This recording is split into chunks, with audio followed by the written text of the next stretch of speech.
Hello, Westminster. I'm speaking to you today on behalf of the session, and I am here to actually explain to you our decision to not reopen for worship at this time. There are a lot of things that the session takes into account when determining whether or not we should reopen.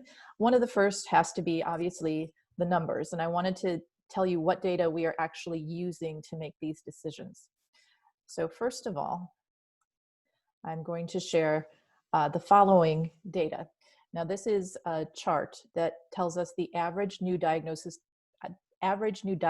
cases per day in Iowa. And the research was taken from the Johns Hopkins Research Center. That's where we're getting our numbers here.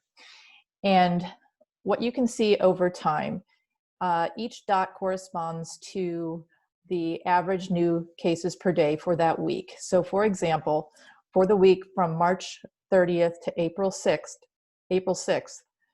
we had 76 cases per day on average. So some things that I want to take note here is the following. Right here, that's when we had our spike in April, and there were 422 cases per day on average during that big week.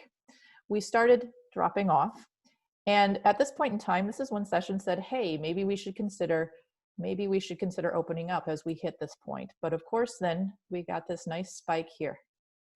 The week of July 7th through July 14th, there were 553 cases per day on average. And then things seemed to be steadying off again. And this is when we made our decision to say, hey, let's see if we can open up on September 27th. Now, as you can see, things went a little crazy there. And you know, at this point, this says there were 1,182 average cases per day. This is a little off because this is when the governor said go ahead and add in the antigen tests that up to that point had not been counted at all. So this point we can't really look at, that's a little too high, but what we can say is we're probably doing something like this. Okay. For the week of September 8th through the 17th, what we can see is that we currently are having 647 cases per day on average in Iowa, and that is bigger than our spike in July and much bigger than our spike in April, which was 422. Okay, so we are seeing that our average number of cases per day in Iowa is still going up, pretty drastically. Now, if we change that and move to Dubuque County. I'm going to share. This is the 14-day trend line of new COVID-19 cases in Dubuque County, and this was taken off the Dubuque County website.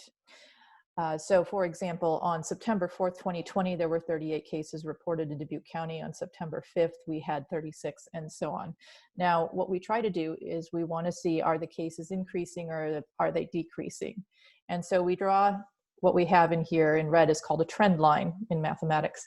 And we draw on the trend line and say, what does the trend line tell us? And what this trend line tells us is that, in fact, our number of new cases per day right now is still increasing. We have a positive slope, which means that we currently have an increase in the number of cases per day in Dubuque County in particular.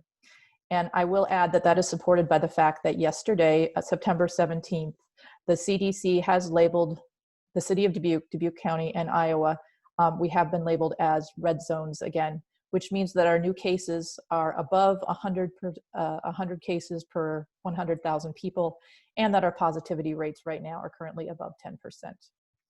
So in looking at those numbers, Session says, you know, we don't think that right now is the time that we want to start to reopen. And let me stop my share. Okay, another thing that we take into consideration, that we take very seriously when we're considering whether or not to reopen, is the fact that we have been blessed to have dedicated individuals who have been coming every Sunday to give us a live stream worship service. And this worship service has been amazing, right, for the last 6 months, every single week.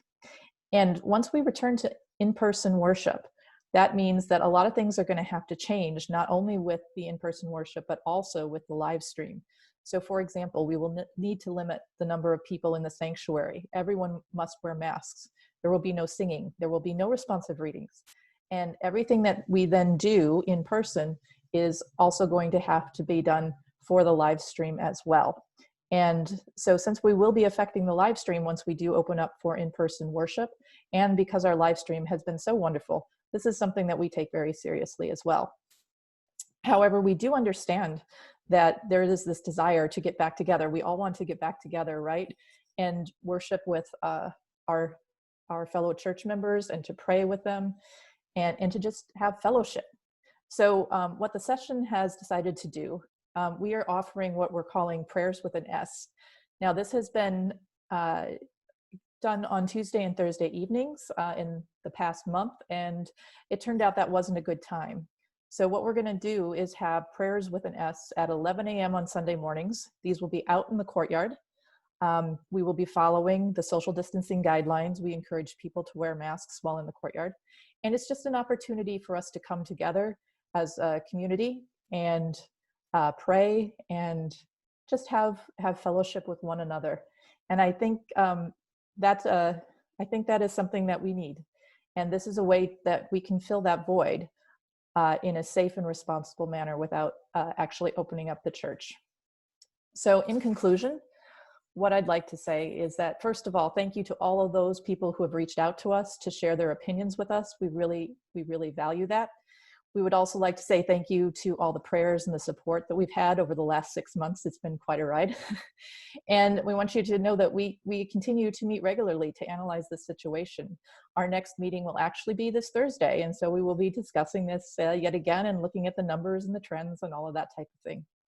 So thank you for supporting us. And we look forward to the time when we can safely come together and worship together again at Westminster. Thank you.